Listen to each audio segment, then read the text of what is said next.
বাবাজি ভাইরা, আজকে আমার বড় পীর আব্দুল কাদের জিলানী গিলানী রহমাতুল্লাহ আলাইহি যেমনই আপনার মাগরিবের আজান শুরু হয়েছে অমনি যেন মায়ের দুগ্ধ পান করেছে। আজকে বড় পীর আব্দুল কাদের জিলানী গিলানী রহমাতুল্লাহ আলাইহি জগতের মধ্যে আসে, যদি আসার সময় রোজা রেখে যদি জগতে আসতে পারে, ওই বড় পীর আব্দুল কাদের জিলানী ও গিলানী রহমাতুল্লাহ আলাইহি পাওয়ার কত হইতে পারে, জোরে বলেন সুবহানাল্লাহ। আমার বড় পীর আব্দুল কাদের জিলানী ও গিলানী রহমাতুল্লাহ আলাইহি পাওয়ার সম্পর্কে আলেম ওলামা বাবা জানে, আপনারা অনেকে জানে।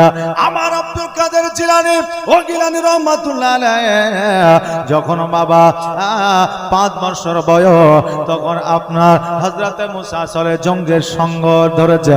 এবার সকালবেলা মুসা সরে জঙ্গে যখন গোসল করে বার হবে বাড়ি থেকে, অমনি যেন আমার বড় পীর আব্দুল কাদের জিলানী বলতে আছে, আব্বা কোথায় যাবেন?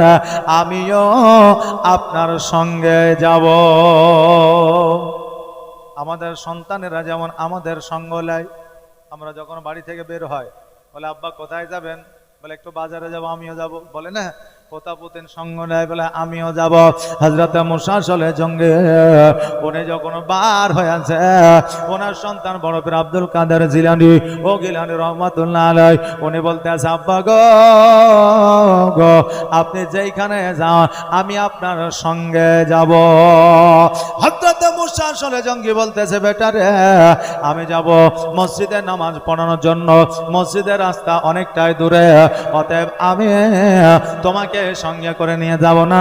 কেন না রাস্তা পথে বন জঙ্গল আছে, ওই জায়গায় বাঘে তাড়া করতে পারে, ভাল্লুকে তাড়া করতে পারে, জীবজন্তু তাড়া করতে পারে। শোনো, এই জন্য বাচ্চা ছেলে তুমি সঙ্গে গেলে তুমি গাছে উঠতে পারবে না, দৌড়ে পালাতে পারবে না। আমি হয়তো গাছে উঠে যেতে পারবো, কিন্তু তোমার দ্বারা সম্ভব হবে না, এই জন্য তোমাকে সঙ্গে নিয়ে যাওয়া যাবে না। এবার বড় পীর আব্দুল কাদের জিলানী তিনি যেন মানতে চাই না, বলে আব্বা গো আপনি যতই বারণ করেন না কেন আমি আপনার সঙ্গে যাব, আমাকে না নিয়ে আপনি যাইতে পারবেন না। সন্তান যখন বাবাকে বারবার বলতে আছে, মা উম্মুল খায়র ফাতেমা বলতেছে, স্বামী গো যখন সন্তান এতবার করে বলছে নিয়ে যা, বাড়িতে রেখে যাবেন না। এবার সন্তান যখন এই কথা বলতে আছে, বাবা আর বারণ করতে পারলেন না, সন্তানকে বললে ঠিক আছে তুমি গোসল করে বার হয়ে যাও। সন্তানে গোসল বানায়া দিলে, চোখে সুরমা লাগা দিলে, পাঞ্জাবি পরায়া দিলেন, মাথায় টুপি পরায়া দিলেন, আর আব্বা যা আঙুলখানা ধরিয়া যেন আমেরিকার দিকে রওনা হয়ে গেল, জুম্মা মসজিদের দিকে রওনা হয়ে গেলেন।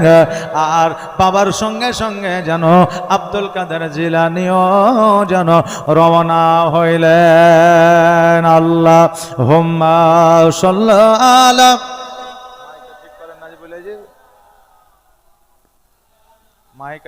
মুহাম্মদ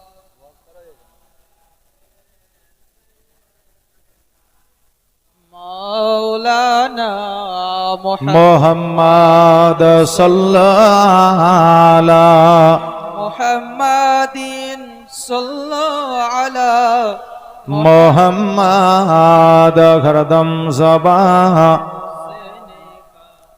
পাক নামে মুহাম্মদ খরদম সবাহ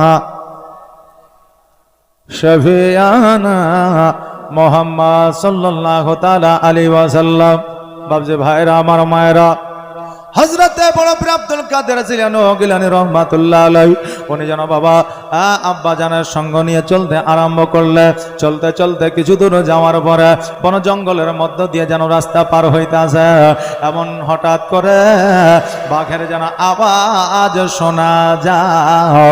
এবার বাঘের আওয়াজ শোনার পরে আব্বা যেন ভয় পেয়ে গেছে, আমার ছোট্ট সন্তানকে নিয়ে কোথায় যাব, কোন গাছে উঠবো, কারণ বাঘের কাছে কারো ছাড় নাই। হঠাৎ করে লক্ষ্য করে দেখছে যেন একটা বাঘ যেন গুটি গুটি পায়ে আগিয়ে আসে। হযরত মুসা আসলে জঙ্গি যেন ভয় করতে আছে। আল্লাহ গো, আজকে আমাদের কোনো ছাড় নাই, আজকে আমাদের আর বাগে ছাড়বে না, আমাদেরকে খেয়ে ফেলবে। আমার সন্তানকে নিয়ে আমি গাছে উঠতে পারবো না, আর আমিও যদি উঠে যাই আমার সন্তান উঠতে পারবে না। এই জন্য সন্তানকে ছেড়ে যাওয়া যাবে না। এবার বড় পীর আব্দুল কাদের জিলানী ও গিলানী রহমাতুল্লাহ আলাইহি হাতখানা ধরে টান দেয়, কিন্তু বাবা আমার বড় পীর আব্দুল কাদের জিলানী যেন যাইতে চাই না। বলে আব্বা গো, আপনি আমার হাত ধরে টান দেন কেন? বলে তোমার হাত ধরে টান দেয় কারণে ওই দেখো বাঘ আসতে আছে, বাঘ একবার যদি আমাদের পাকড়াও করতে পারে, এ বাঘ আমাদেরকে ছাড়বে না। বড় পীর আব্দুল কাদের জিলানী বলতেছে আব্বা আপনি ভয় করবেন না, চুপ করে দাঁড়িয়ে থাকেন, আপনি টেনশন করবেন না। আমার বড় পীর আব্দুল কাদের জিলানী ও গিলানী রহমাতুল্লাহ আলাইহি দাঁড়িয়ে আছে। হযরত মুসা চলে জঙ্গে চোখটা যেন বন্ধ করে নিয়েছে, যে বাঘে এসে না জানে কাকে আপনার ছবল মারে, কার গায়ে যেন থাবা মারে। চোখটা বন্ধ করে আছে, বাঘের যে গম্ভীর আওয়াজ ছিল ওই আওয়াজটা যেন বন্ধ হয়ে গেছে, আওয়াজ যেন করে না। হযরত মুসা চলে জঙ্গে আস্তে আস্তে করে চোখ দুটো যখন খুলতে আছে, লক্ষ্য করে দেখছে যেন ওই বাঘে আমাদেরকে তাদেরকে না খাইয়া আমার ওপর আব্দুল কাদের জিলানী পায়ে যেন চুম্বন করেছে। জোরে বলেন সুবহানাল্লাহ। আমার হযরত মুসা চলে যে আপনার চিন্তা করে আল্লাহ গো, আজকে বাচ্চা ছেলের মধ্যে এত অলৌকিক আপনার দৃশ্য, এত আপনার কারামত আপনি আল্লাহ দিয়েছেন। আমার বড় পীর আব্দুল কাদের জিলানী পায়ে ওই বাঘে চুম্বন করেছে, না জানে ক্ষমতা কতটা আল্লাহ তুমি তাকে দিয়েছ। আজকে বড় পীর আব্দুল কাদের জিলানী গিলানী রহমাতুল্লাহ আলাইহি বাঘের মাথায় হাত বুলাইয়া আব্বার সঙ্গে যেন আবার মসজিদের দিকে রওনা হয়ে গেল। আহারে এই পাওয়ার, এই ক্ষমতা আপনার মধ্যে ততক্ষণ পর্যন্ত আসবে না, এই পাওয়ারের ক্ষমতা আপনি অতক্ষণ পর্যন্ত পাবেন না যতক্ষণ পর্যন্ত আপনার নবীর প্রতি মহব্বত না আসবে। জোরে বলেন সুবহানাল্লাহ। নবী ছাড়া আল্লাহ মিলে না, নবী ছাড়া অলৌকিক দৃশ্য পাওয়া যায় না, আর নবীর মহব্বত ছাড়া জান্নাত পাওয়া যাবে না। কারণ নবী আমাদের এত ভালোবাসে, আমরা ভালোবাসতে পারলাম না।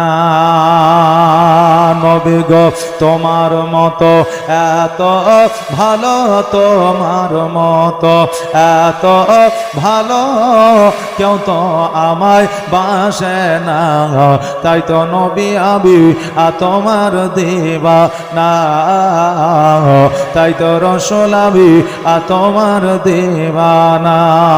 তোমার মতো এত ভালো, তোমার মতো এত ভালো কেউ তো আমায় বাসে না, তাই তো নবী আমি তোমার দিওয়ানা, তাই তো রাসূল আমি তোমার দিওয়ানা।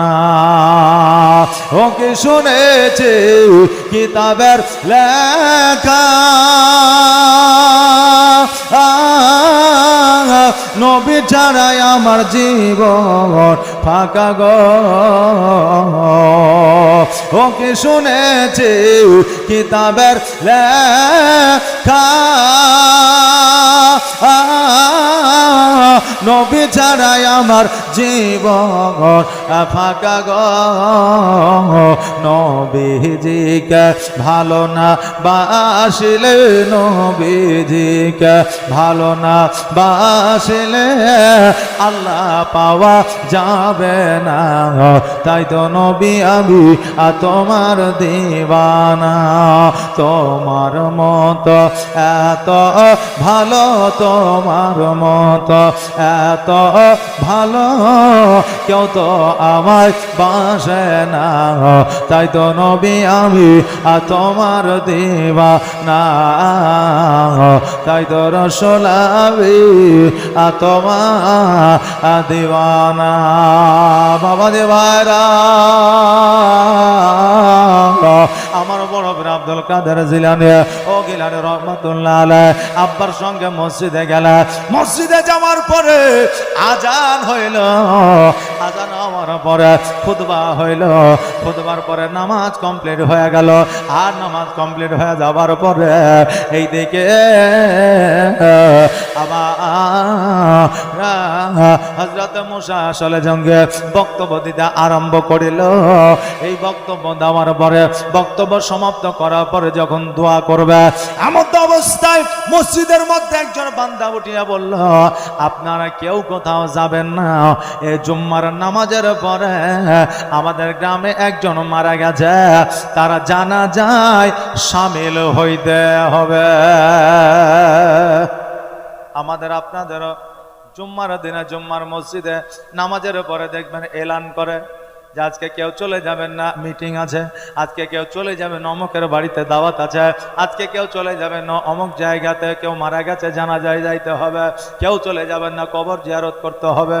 এইরকম আমরা বলি কি বলি না? বলে ওই রকম মসজিদে একজন বলতেছে জানাজা পড়তে যেতে হবে, আপনারা কেউ কোথাও চলে যাবেন না।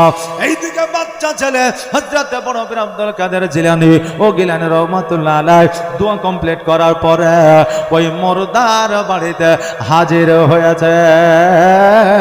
এবার মুর্দার বাড়িতে হাজির হওয়ার পরে লক্ষ্য করে দেখছে যেন একটা 5 বছরের সন্তান ধুলায় গড়াগড়ি দিয়া যেন কান্না করছে। আহারে বাবা, আমার বড় পীর আব্দুল কাদের জিলানী ও গিলানী রহমাতুল্লাহ আলাইহি গোটে গোটে পায় ওই বাচ্চার কাছে যাইয়া বাচ্চার মাথায় হাত বুলাইয়া দিয়া বলতেছে, বাচ্চারে আজকে তুমি এইভাবে কান্না করিও না, কেন না তোমার কান্না দেখিলে আমি সহ্য করতে পারি না। এখন 5 বছরের সন্তান 5 বছরের সন্তানকে সান্ত্বনা দিচ্ছে। আচ্ছা বলেন এটা কি মানা যায়? ওই বাচ্চা মনে করছে যে আমি তো বাচ্চা ছেলে, আবার বাচ্চা ছেলেটা আমাকে বলছে তুমি চিন্তা করিও না, কান্না করিও না, তুমি কান্না করলে আমি কষ্ট পাই, এটা আবার কেমন কথা? এখন বাচ্চা বলতেছে তুমি যে আমাকে বলতে আসো কান্না করিও না, দুনিয়ার জ্ঞান আর তোমার মধ্যে কতটা হয়েছে যে তুমি আমাকে সান্ত্বনা দিতে আছো? কেন না বাবা, ওই বাচ্চা তো আমার বড় পীর আব্দুল কাদের জিলানীকে চিনতে পারে না। এবার বাচ্চা যেন অঝর নয়নে কান্না করতেছে। আমার বড় পীর আব্দুল কাদের জিলানী বলে, বাবা তুমি কান্না করিও না, তোমার কান্না আমার সহ্য হয় না। বলে আমি কেন কান্না করব না? কেন? আমার একজন বাবা আমাকে দেখার মতো ছিল, শৈশবকালে আমার মা আমাকে ছেড়ে চলে গেছে, মৃত্যুবরণ করেছে। আজকে আমার চাচা নাই, ফুফু নাই, জগতে আমার কেউ নাই। ওগো শোনো, আমাকে লালন পালন করার মতো কেউ নাই, গোসল বানিয়ে দেওয়ার মতো কেউ না, খাইয়ে দেওয়ার মতো কেউ না, আমার মাও নাই, আজকে বাবাও চলে গেল, আমি কার কাছে লালিত পালিত হব? কান্না আমার যেন বন্ধ হয় না। আজকে আমার আব্বা চলে গেল, আব্বা যতদিন ছিল মাকে মনে ছিল না, আমার আব্বাই সবকিছু দেখাশোনা করতো।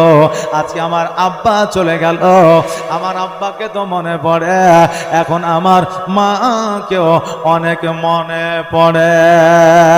তোমার স্মৃতি আজ বারে বারে কেন যে পড়ছে মনে,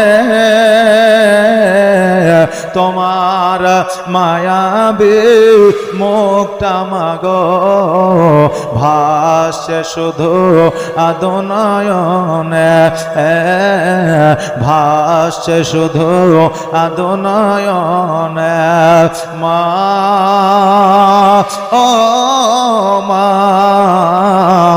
ফিরে কি আর আসবে না, দেখা কি আর হবে না।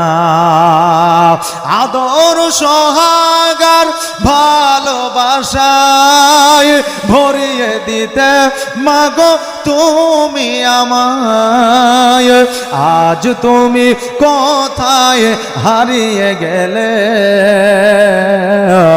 আজ তুমি কোথায় হারিয়ে গেলে,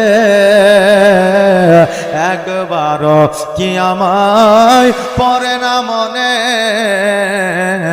তোমার স্মৃতি আজ বারে বারে কেন যে পড়ছে মনে, তোমার মায়াবী মুখটা মাগো ভাসছে শুধু আদনয়নে, ভাসছে শুধু আদনয়নে, মা ও মা ফিরে কি আর আসবে না,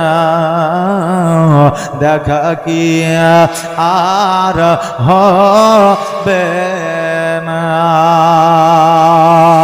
ওই বাচ্চা বলে আব্বা মাকে সবাইকে আমার মনে পড়ে, আমি কেমন করে আমার কান্নাটা বন্ধ করব, আমার যেন কোনো রকম ভাবে কান্না বন্ধ হয় না।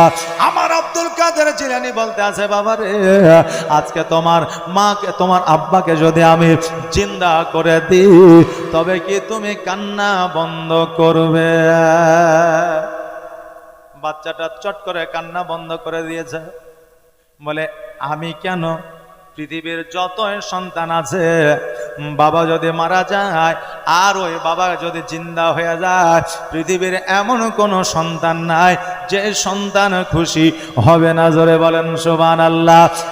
বাচ্চা আমি একজন 5 বছরের সন্তান, তুমি একজন 5 বছরের বাচ্চা, আজকে তুমি কেমন করে আমার আব্বাকে জিন্দা করবা? আজও পর্যন্ত কেউ মুর্দাকে চিন্তা করতে পারে না, আর তুমি চিন্তা করবা।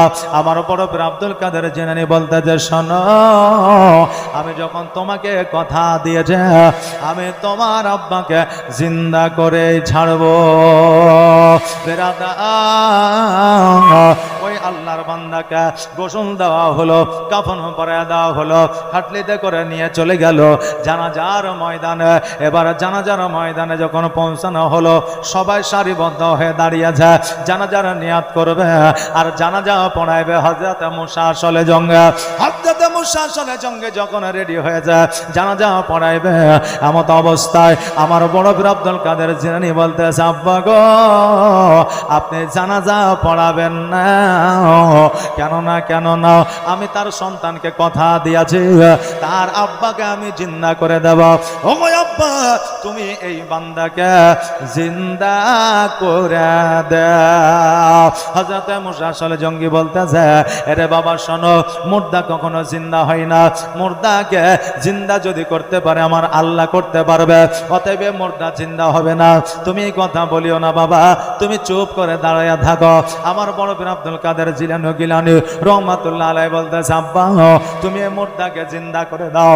এবার মুসা সলে জঙ্গি রাগান্বিত হয়ে বলেছে, মুর্দাকে কখনো জিন্দা করা যায় না। আমার বড় পীর আব্দুল কাদের জিলানী বলেছে, ওগো আব্বা আপনি জিন্দা করতে পারবেন কিনা এটা বলে। বলে আমি জিন্দা করতে পারবো না। বলে জিন্দা যখন করতে পারবেন না আপনি আমার দায়িত্বে ছেড়ে দেন। হযরত মুসা সলে জঙ্গি বলতেছে, যাও বাবা আমি তোমার দায়িত্বে দিয়ে দিলাম। হযরত আব্দুল কাদের জিলানী ওই খাটলের পাশে আসিয়া আল্লাহকে ডাক দিয়া বলে, আল্লাহ তুমি এই বান্দাকে জিন্দা বানিয়ে দাও, আমি ওই বাচ্চাকে কথা দিয়েছি। ও আল্লাহ আজকে ভাই এই বান্দাকে যতক্ষণ জিন্দা না করিবা আমি আব্দুল কাদের জিলানী আমি অতক্ষণ পর্যন্ত এই জায়গা থেকে সরব না। আল্লাহ বলে, ইসরাইল রে আর দেরি নয়, দেরি নয়, জলদি করে চলে যাও জগতের মধ্যে। আর আমার বড় পীর আব্দুল কাদের জিলানী যেই মুর্দার কাছে দাঁড়ায় আছে ওই মুর্দাকে প্রাণ ফিরায় দাও, মুর্দাকে পুনরায় জিন্দা করে দাও। কেন না আমার বড় পীর আব্দুল কাদের জিলানী যদি রাগান্বিত হয়ে যায়, আজকে জগতের মধ্যে জালালি মেজাজের যদি আপনার জালালি মেজাজের যদি কোন রকম আচর জগতে পড়ে যায় তবে জগৎ থাকবে না, ধ্বংস হয়ে যাবে। অতএব আর দেরি নয়, দেরি নয়, জলদি করে যাও আর ওই মুর্দাকে জিন্দা বানায় দাও। জোরে বলেন সুবহানাল্লাহ। আজকে জগতের মধ্যে আমার বড় পীর আব্দুল কাদের জিলানী ও গিলানী রহমাতুল্লাহ আলাইহির ওসিলা মুর্দা জিন্দা হয়ে গেল, আর বাচ্চা ছেলে বাবাকে ফিরে পাইল। এই ক্ষমতা জগতের মধ্যে আল্লাহর ওলিদেরকে আমার আল্লাহ দিয়েছে। আর আমার আল্লাহ যদি জগতের ওলিকে এত পাওয়ার দেয়, আল্লাহর নবীদেরকে কেমন পাওয়ার দেওয়া ছিল? একবার জোরে বলেন সুবহানাল্লাহ।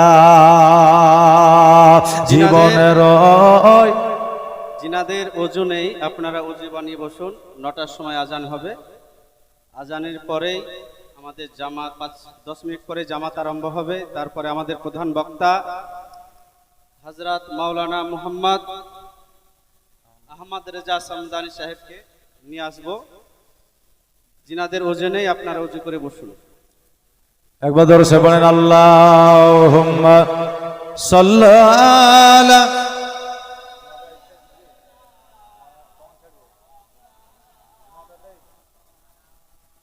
ওয়ালা আলে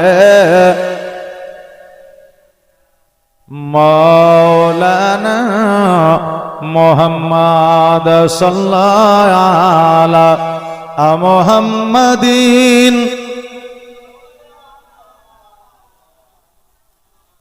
हरदम ज़बान से निकालो पाक नामे मोहम्मद, हरदम ज़बान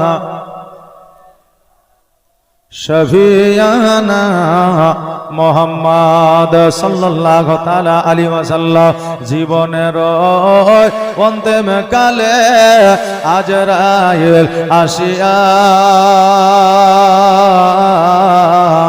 সোনার জীবন যাবে রে লইয়া, এত যতনে যারে তুমি ঘরেতে রাখিলে, আর যাহার লাগে দুঃখ কষ্ট কতই না সহিলে, আর আজ তোমারে ফাঁকি দিয়া গেল রে উড়িয়া সোনার জীবন যাবে রে লইয়া।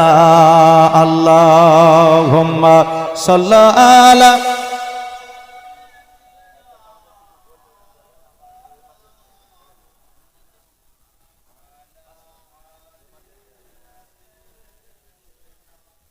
মৌলানা মুহাম্মদ সাল্লাল্লাহু তাআলা আলাইহি ওয়াসাল্লাম। যাই হোক বাবাজি ভাইরা, জিনাদের উযু নাই,